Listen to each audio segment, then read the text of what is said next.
नमस्कार दोस्तों, आप सभी का हमारे YouTube चैनल पर स्वागत है। और ये एक फ्री कोचिंग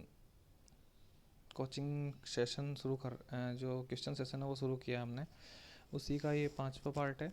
और आप सभी की रिक्वेस्ट पे आपने हमारे फ्रेंड्स का रिक्वेस्ट था कि सर आप प्लीज़ थ्योरी ना पढ़ा करके ECT से रिलेटेड क्वेश्चंस दीजिए। थ्योरी तो हम सब पढ़ लेते हैं, इसके बारे में हमें क्वेश्चन का पैटर्न पता रहेगा तो हम क्वेश्चन आंसर कर पाएंगे।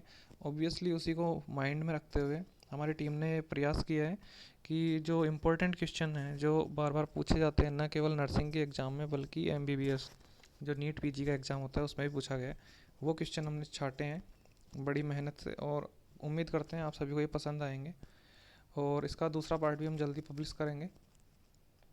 तो फ्रेंड्स शुरू करते हैं। पहला क्वेश्चन आपकी स्क्रीन पर है।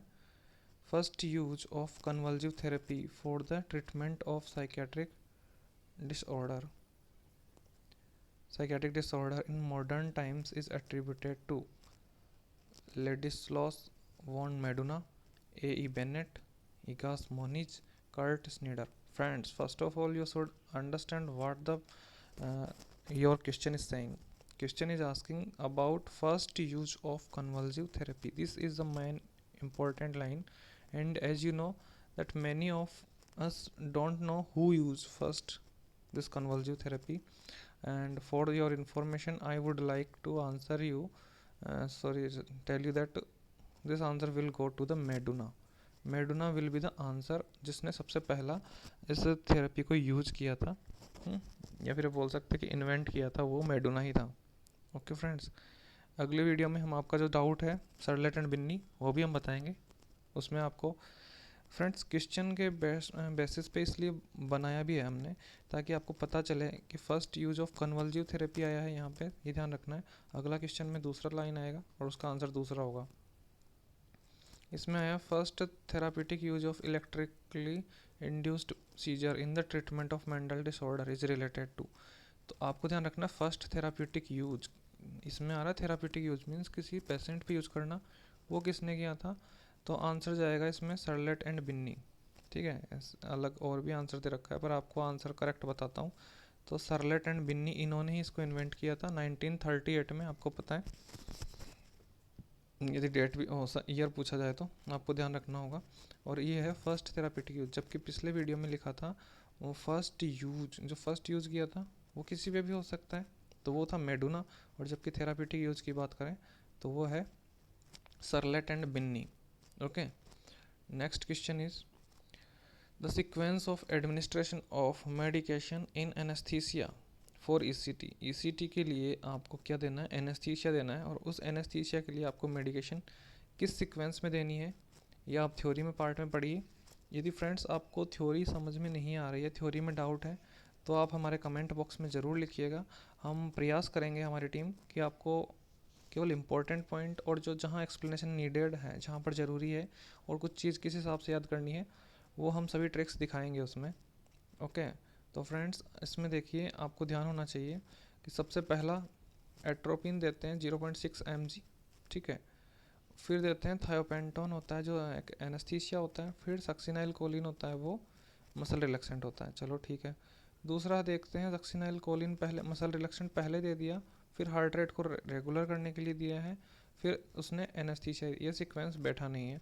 एट्राक्वेरियम भी एक शेडेशन होता है, ठीक है। सक्सिनाइल कोलिन मसल रिलैक्सेंट हो गया, एंड एट्रोपिन ये सबसे लास्ट में उल्टा।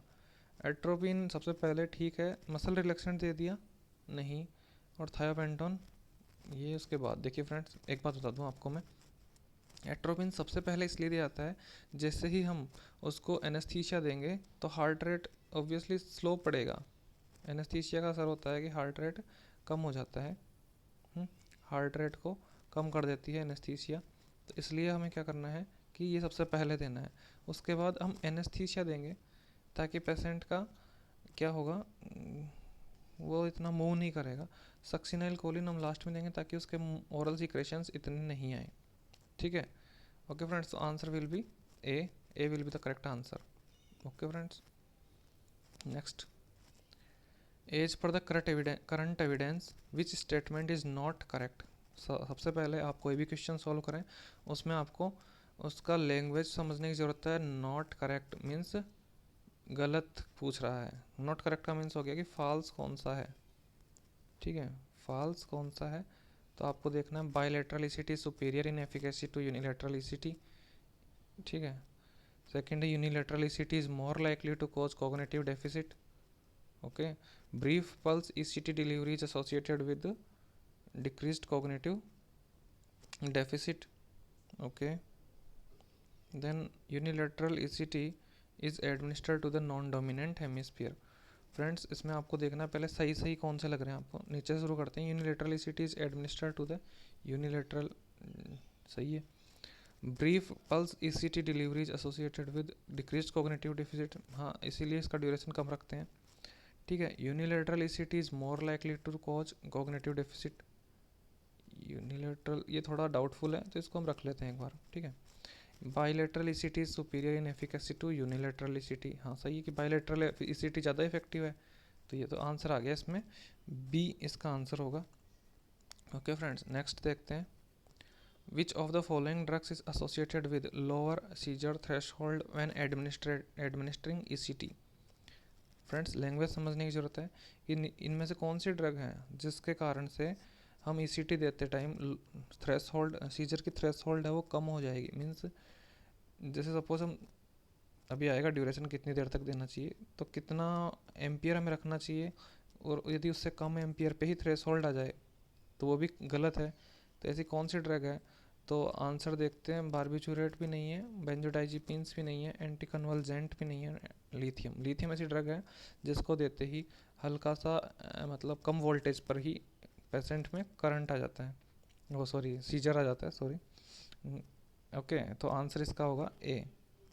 नेक्स्ट क्वेश्चन है what is the minimum seizure duration, कितनी देर सीजर ड्यूरेशन होना चाहिए required for effectiveness of ECT, ECT effective हो इसके लिए कितनी देर, कम से कम उतनी देर सीजर ड्यूरेशन होना ज़रूरी है। मिनिमम पूछा है, मैक्सिमम नहीं पूछा है, एवरेज नहीं पूछा है, तो आपको इसका आंसर देखना होगा, ठीक है। 1 to 3 सेकेंड कुछ असर नहीं पड़ता है, 5 से 10 सेकेंड नहीं, 30 to 90 सेकेंड ये कम से कम इतना सीजर ड्यूरेशन होने की ज़रूरत है, okay friends.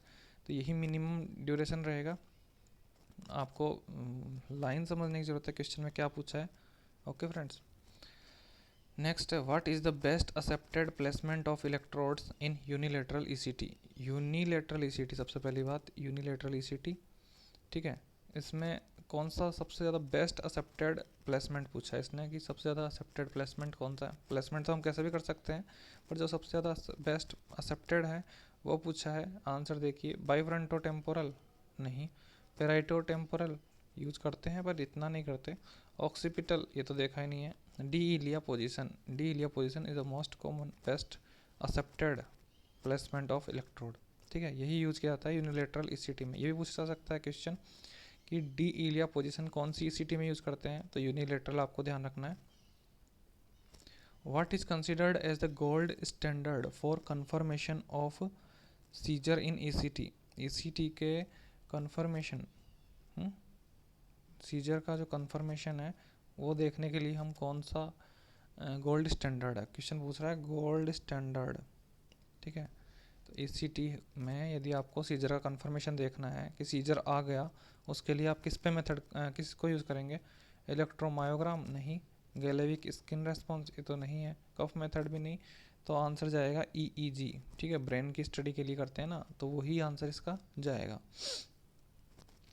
What is the average mortality rate with ECT, ECT के साथ एवरेज मोर्टेलिटी रेट पूछा है, वो कितनी है।